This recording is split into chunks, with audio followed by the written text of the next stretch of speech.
It's truly wonderful to be here together with you today as we lift our voices in praise to our God and open our hearts to Him. It is a great encouragement to come together with God's people.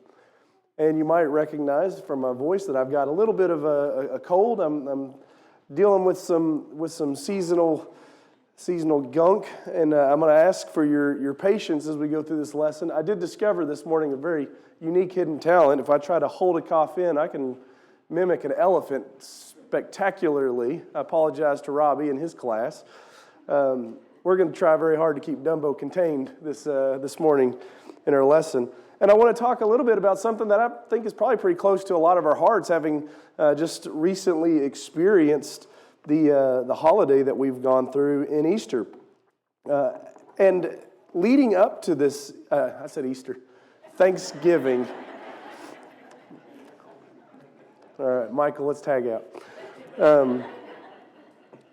Leading up to this Thanksgiving holiday, there was an article that was making its way around my Facebook page. Several members of the Brotherhood had shared it, and it was an interesting sort of thing to get kind of hung up on.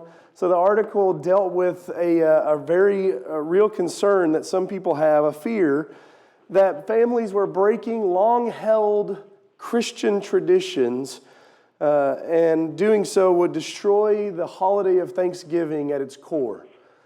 And that was the tradition of the main meat being turkey.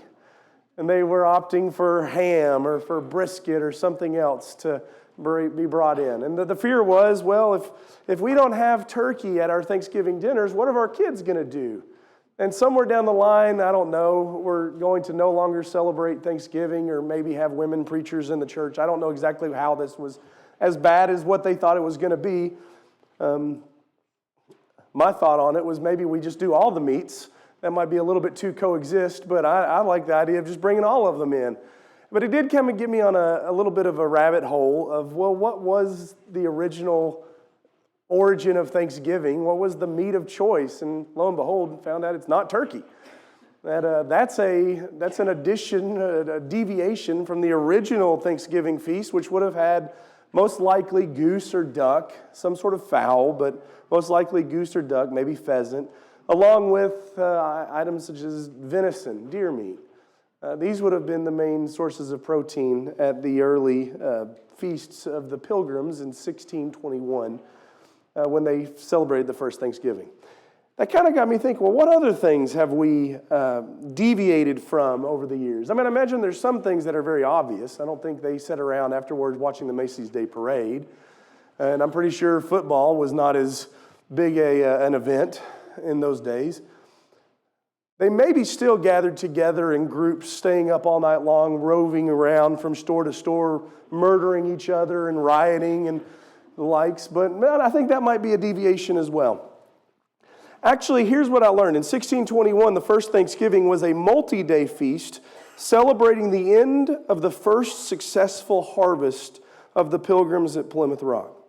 And it was a time spent prayerfully requesting a blessing for a future harvest. It wasn't followed the next year with another Thanksgiving. In fact, it was a couple years before they would have another. The next one was not a feast. The next one was a fast. The next Thanksgiving occurrence, festival, was a fast because they'd had a drought. And they were praying for rain at this time. It wasn't until 1863 that President Lincoln finally secured a day. It was the very last day, the last Thursday of November. This would be the day fixed in which gratitude for the healing and uniting of a nation ripped apart by the Civil War would be celebrated. He asked Americans specifically to pray to God that He would commend to His tender care all those who have become widows, orphans, mourners, or sufferers in this lamentable civil strife and heal the wounds of a nation. It wasn't then until 1939 that President Franklin D. Roosevelt bumped it forward a week to the Thursday that we now celebrate Thanksgiving on.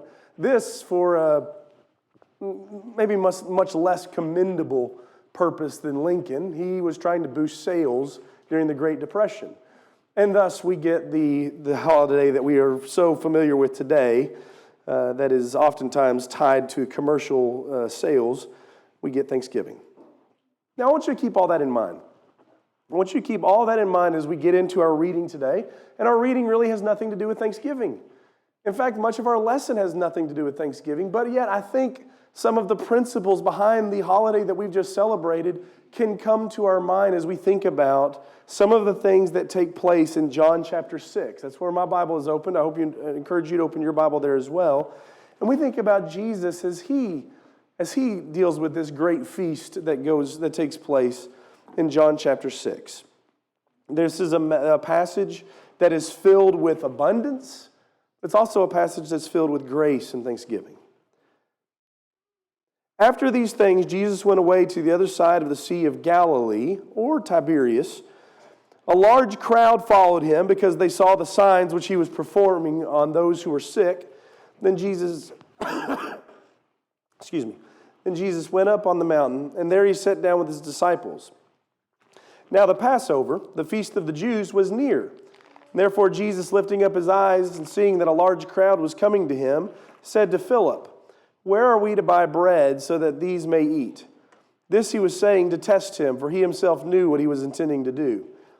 Philip answered him, 200 denarii worth of bread is not sufficient for them, for everyone to receive a little. And one of his disciples, Andrew, Simon Peter's brother, said to him, "There is a lad here who has 5 barley loaves and 2 fish, but what are these for so many people?" Jesus said, "Have the people sit down." Now there was much grass in the place, so the men sat down in number about 5,000.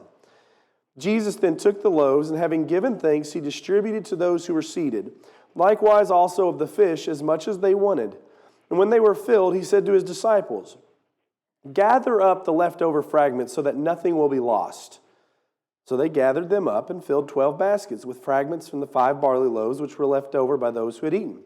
Therefore, when the people saw the sign which he had performed, they said, "This is truly the prophet who has come into the world." Something interesting. Something interesting about this reading. One, the Gospel of John, as we have noted, is designed to produce belief. That's what John wants to do. I want to produce belief in you, the reader, that this Jesus of Nazareth is the Son of God. He does that by revealing over and over again, this Jesus does the things that God does. And one of the large ways that he does that is to detail these signs which illustrate Jesus doing something that God alone can do. These 7 miracles. So far we've seen,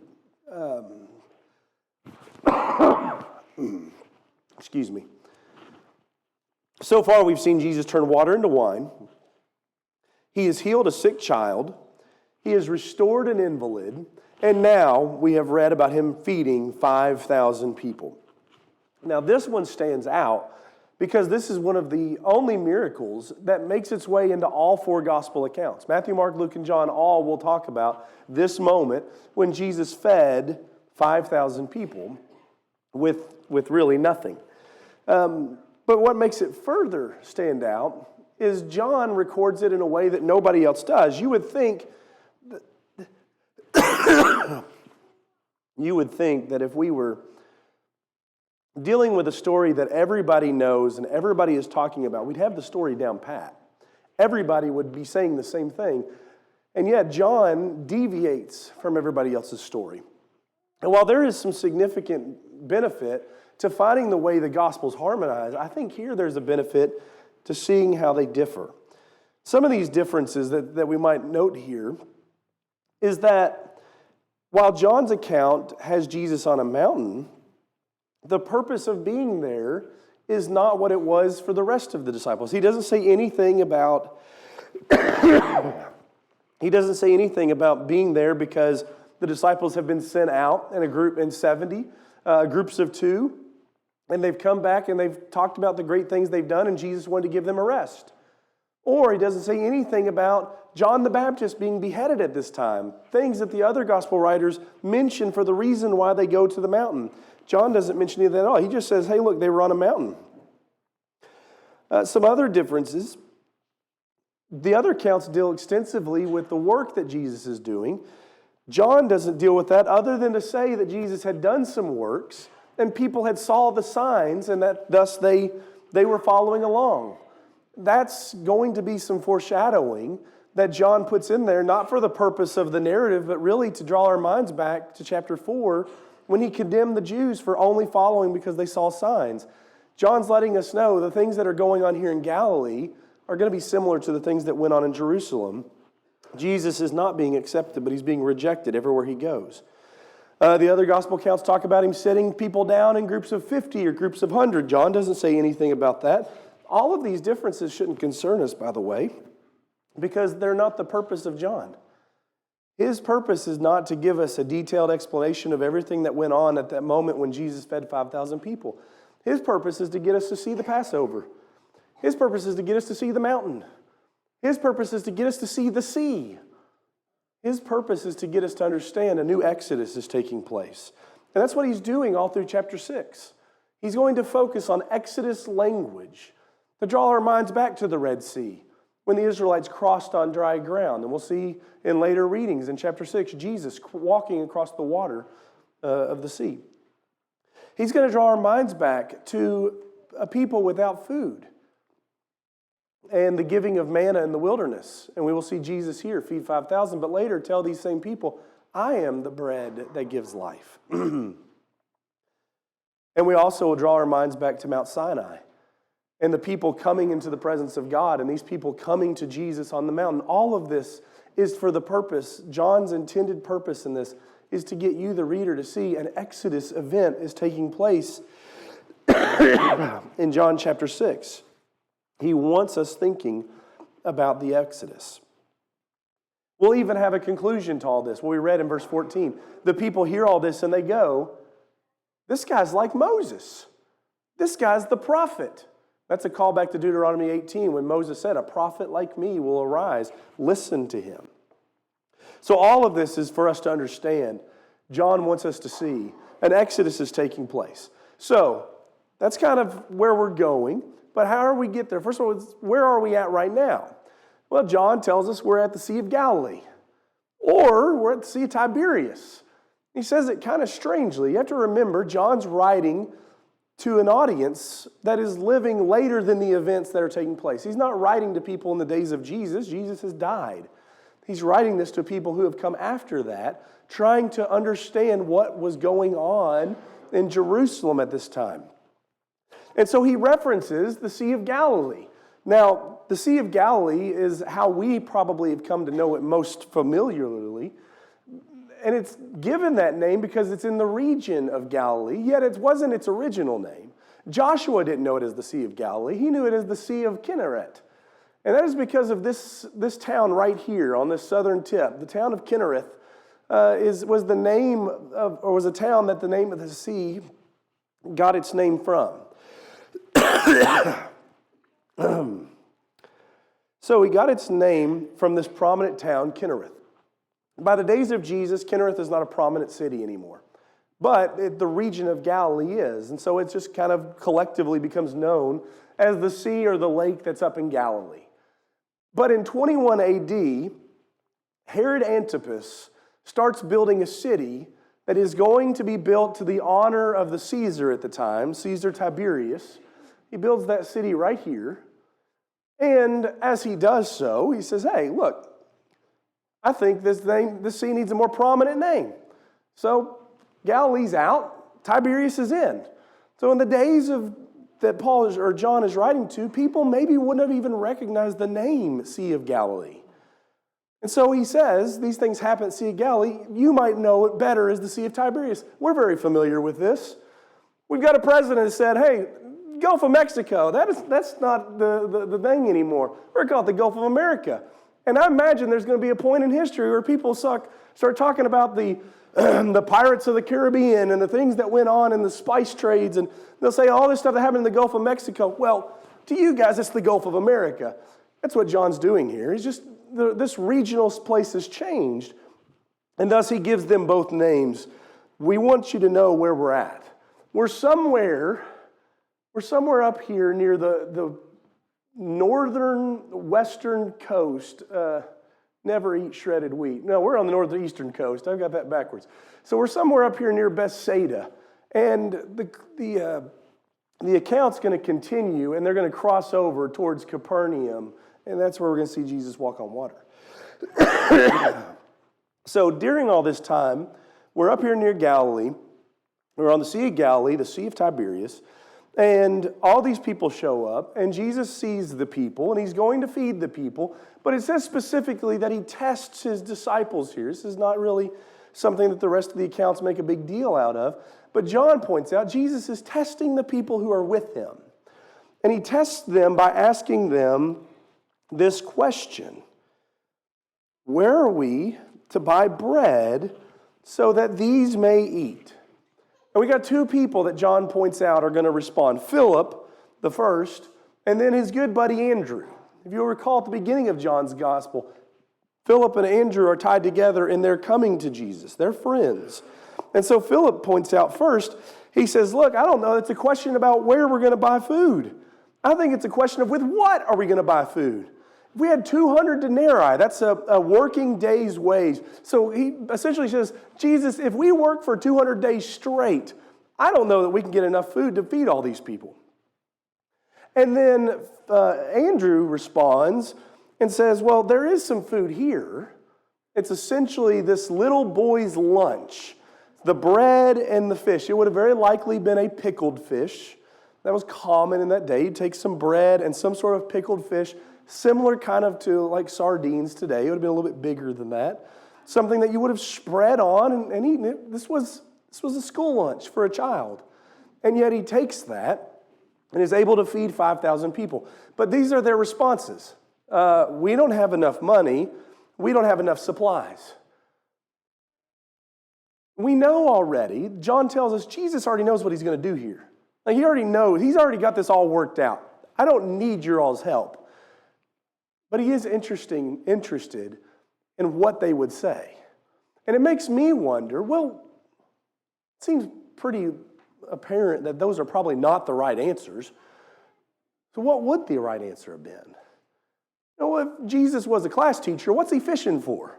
What's he trying to draw out of his disciples when he asks them, where are we going to go to get bread to feed all these people? I wonder if the right answers might have been wrapped up in some of the passages that describe God being a God who gives in abundance. Maybe one of them might have quoted Psalm 78 in verse 19, which the psalmist makes reference. And he makes reference in a way, he's got an ulterior point that he's trying to bring up, but he makes reference to the fact that God can prepare a table for Israel in the wilderness. In a place where there are no tables, in a place where there are no ways to serve, he says God can do that. God can prepare a table for Israel in the wilderness. Or maybe they would have quoted Numbers 11, what Micah read for us. And if you recall from Micah's reading, the children of Israel are suffering. They don't have food, and they've come and they've cried to Moses about this, and he's fed up. And he says, God, I would rather you just kill me than keep allowing me to be in this situation where I don't have the ability to do what they need. They need food. I don't have food. And in verse 13, he asks almost word for word the question that Jesus asks, where will I go to get meat for all these people? Jesus says, where will we go to get bread? But it's almost word for word the question. They might have pulled that up and said, well, Jesus, Moses asked that same question. And here's the answer. I don't know where we're going to go. And I don't know how we're going to do it. I don't know how we're going to afford it. I don't know where we're going to get enough supplies. But in all these cases, God did it in the past. And so Jesus, even though I don't know how it's going to happen, I feel pretty confident you can make it happen. I wonder what it was that Jesus wanted. I feel like what he didn't want was for them to focus on their own self-sufficiency. This is what it would take for us to do that. This is what it would take for us to accomplish it. And you'll note, they weren't even able to determine that. They were able to determine what they could do to not even have enough to do it.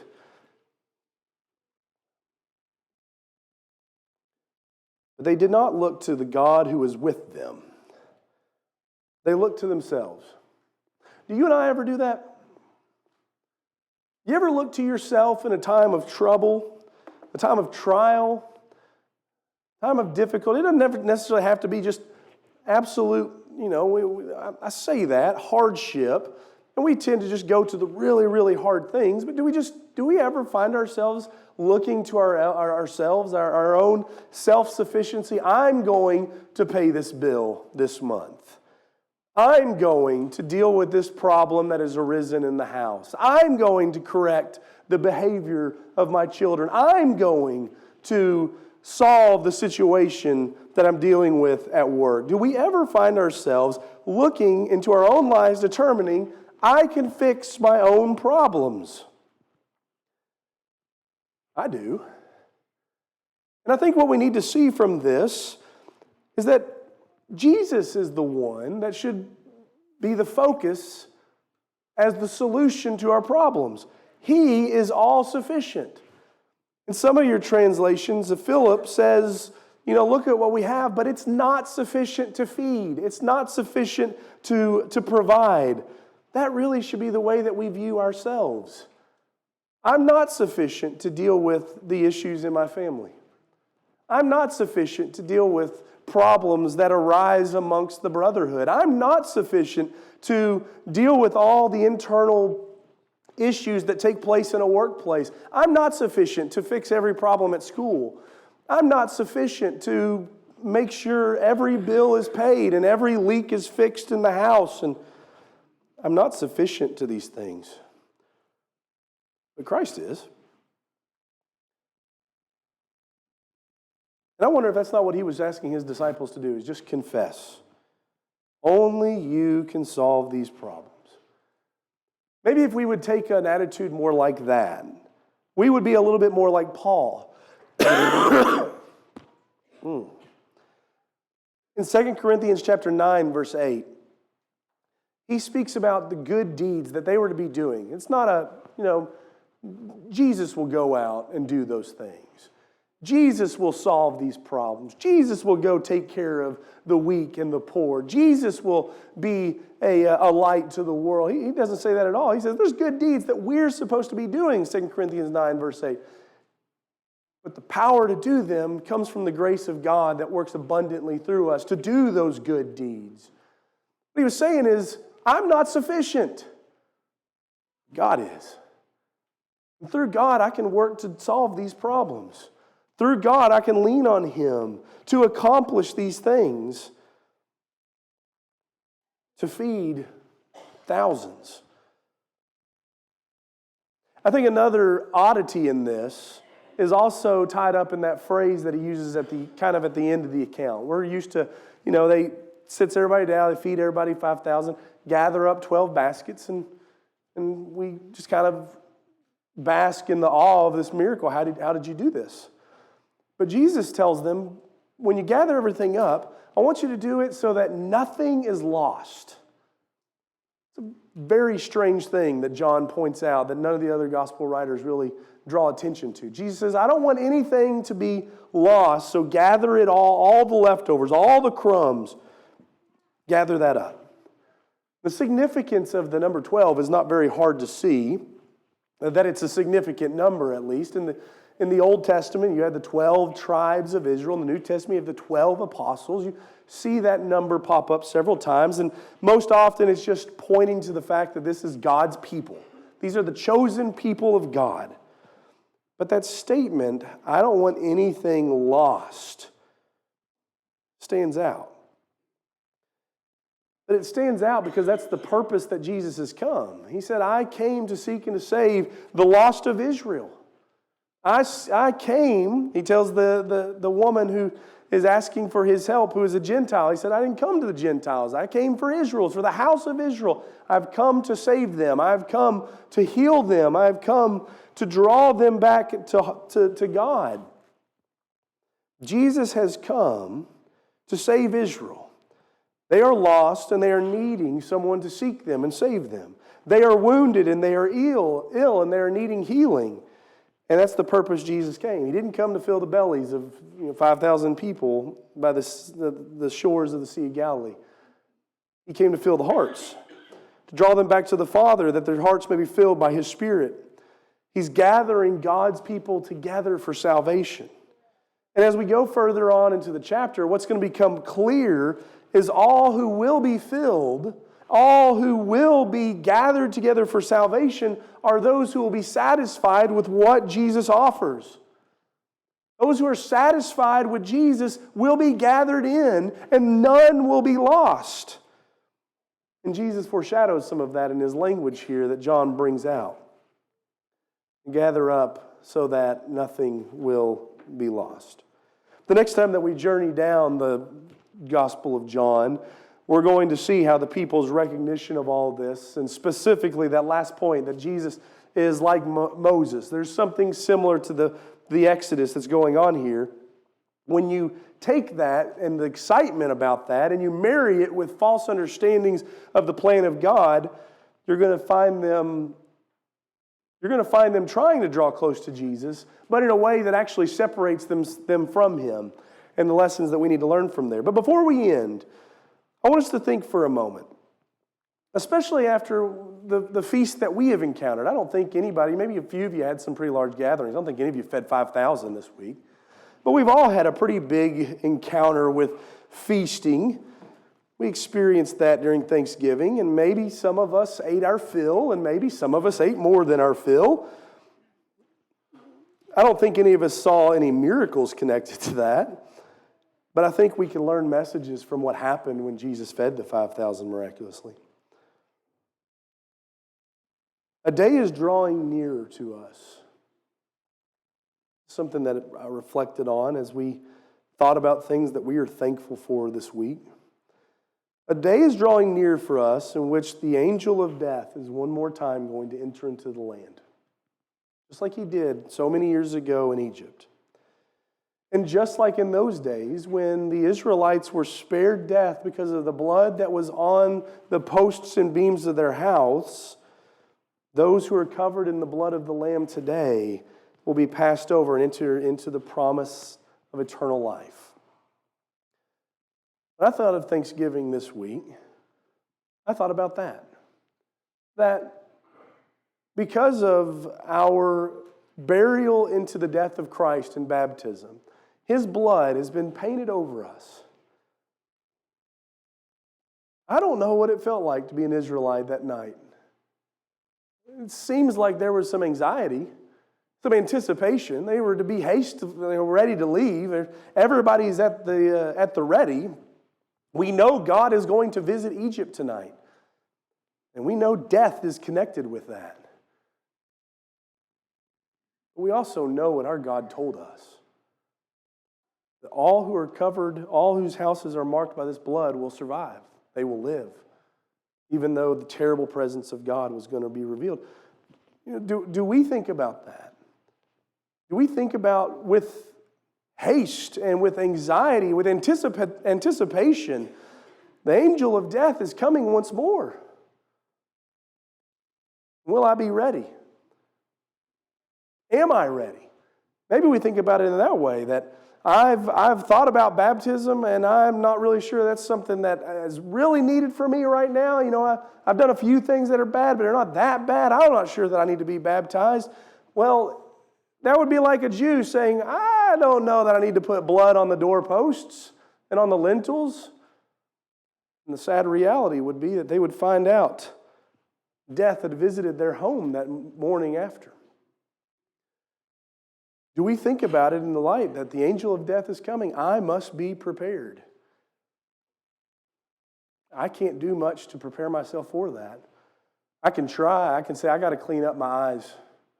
I got to clean up my mouth, my lips. They don't use good words. I got to clean up my hands. They're dirty and stained with sin. My feet regularly march in places where God would not want them to be. If that's how you thought about this, please recognize what Philip and Andrew were also noticing. We could work on that for 200 years nonstop, and we're not going to have enough to provide for the problem that we've got ourselves in. We've got a little bit here of good that we might show, but it's insufficient. Maybe we come before the Lord today needing to be reminded that the sufficiency is not in us, but it's in Him. And we've come to Him, but we've forgotten that. And because of that, we've started to just look to other things in the world. We've started to focus more on our jobs. We've started to focus more on our relationships. We started to focus more on our families. And none of these things are things that shouldn't have our attention. None of those things are sufficient to deal with the problem that faces every one of us. We're going to stand before our God in judgment. And yet He is a God of abundance and grace. He takes the meager offerings that we bring to Him, schoolboy lunches. I mean, I didn't have fish and bread whenever I went to school. My schoolboy lunches were even more meager than that. If that's what I have to offer God, it ain't much. I'm thankful for this story because it reminds me He can do much with that little bit. He can use it for great purposes. That also makes me think about the work that I'm called to do as a child of God, as a member of His kingdom. I'm called to be a light to the world. I'm called to do things that I'm not sufficient for. I'm called into dark places to tell them about the news of Christ. I'm called into my families to say hard things that I don't necessarily want to talk about. And I think, well, I just don't have the eloquence. I don't have the scriptures. I don't have the bravery. I'm not bold enough. What we're really recognizing is we're insufficient for the task. But what if we would look back like Numbers 11:13, like Moses, and say, God, I don't know how you're going to do this, but I know you can do something. Now, Moses was saying, if you're going to make me do this on my own, just take me out of the equation. Just kill me. I can't do it. But really, that's a cry. God, you do something. Maybe we would take the attitude that says, I don't know where the words are going to come from, and I don't know that I'm going to say it right, and I don't know that I'm going to be the most persuasive speaker, but I know Jesus died for me, and He raised from the dead so that He could power my life through His Spirit to bring glory and honor to our God. And if He will do that, if He has done that, then I can be a worker for Him. Now, I don't know how it's going to work out, but I know that He can make it happen. Maybe we would start leaning a little bit less on our own sufficiencies and start leaning a little bit more on the all-sufficient God. We would bring our lips to Him for His pleasure in building up and teaching and rebuking. We'd bring our hands to Him, knowing that we may not be strong, but He is. We may not be skilled, but He can build with us. Maybe we'd bring our money to Him, knowing that this is nothing in the grand scheme of the wealth of the world. But when God uses it for things that glorify Him. No matter what, I hope we'll bring our hearts to Him. Hearts that are stained, hearts that are hard, hearts that are bent. We will bring them to Him and find that He will wash them, He will soften them, and He will straighten them out for His own purposes, making them a temple, making them a home where His presence will dwell. I hope that we will come to the all-sufficient God with thankfulness, seeing His abundance and His grace. In fact, won't you pray with me about that right now?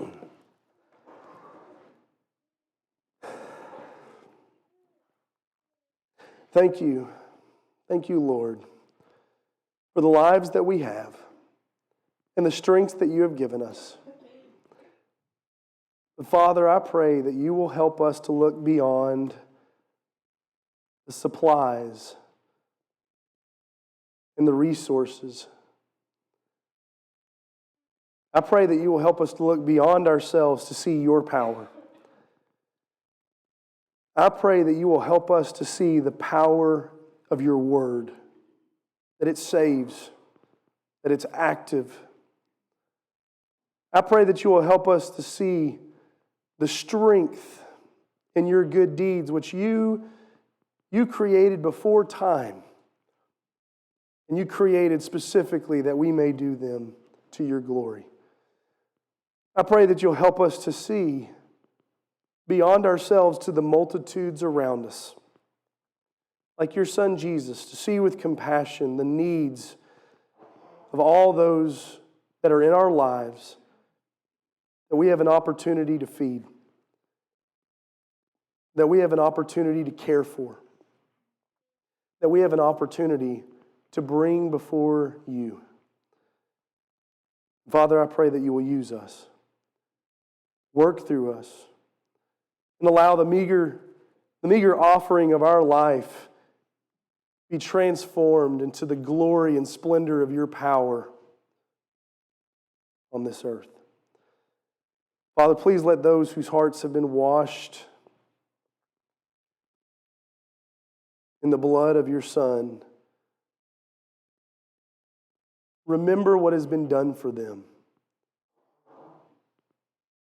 and with anxiousness have minds fixed on the coming day when you will come in victory. Not being distracted by the things of this world, but by being committed to you. But I also pray for those whose hearts have not been washed in the blood of your Son, that they would consider their position today. That they would come before you before it is too late. They would be saved by your grace that is given to us abundantly, that we might become more like you. Let all of us who are in need of returning to you or coming to you have hearts that see you for who you are. I pray that we who are weak will be strong. We who are blind will see. And I admit I don't know how that'll happen, Lord. But I know that you can make it so. In the name of your Son, we ask this prayer. Amen. My friends, if you are here today and you are recognizing that you don't have anything to eat, and you are hungering and thirsting, and everything that you try to fill that hunger with just seems to fail, see the compassion of Jesus as he looks and he offers abundantly a way to be filled by him. And if you are here today, having experienced that, experienced the signs that Jesus is who he says he is the God who is with us, the Son of God, the Lamb who was sent to take away our sins. What I ask you to think about is, do you see how Jesus sees? A world that is needing him. Let us not become distracted by our weaknesses. Let us not become distracted by the ways that we fall short so very often. Let us be empowered by the blood that covers us, by the abundant grace that's been poured out upon us. If we can assist you in connecting to that or being drawn back to that, let's talk about it together right now as we stand.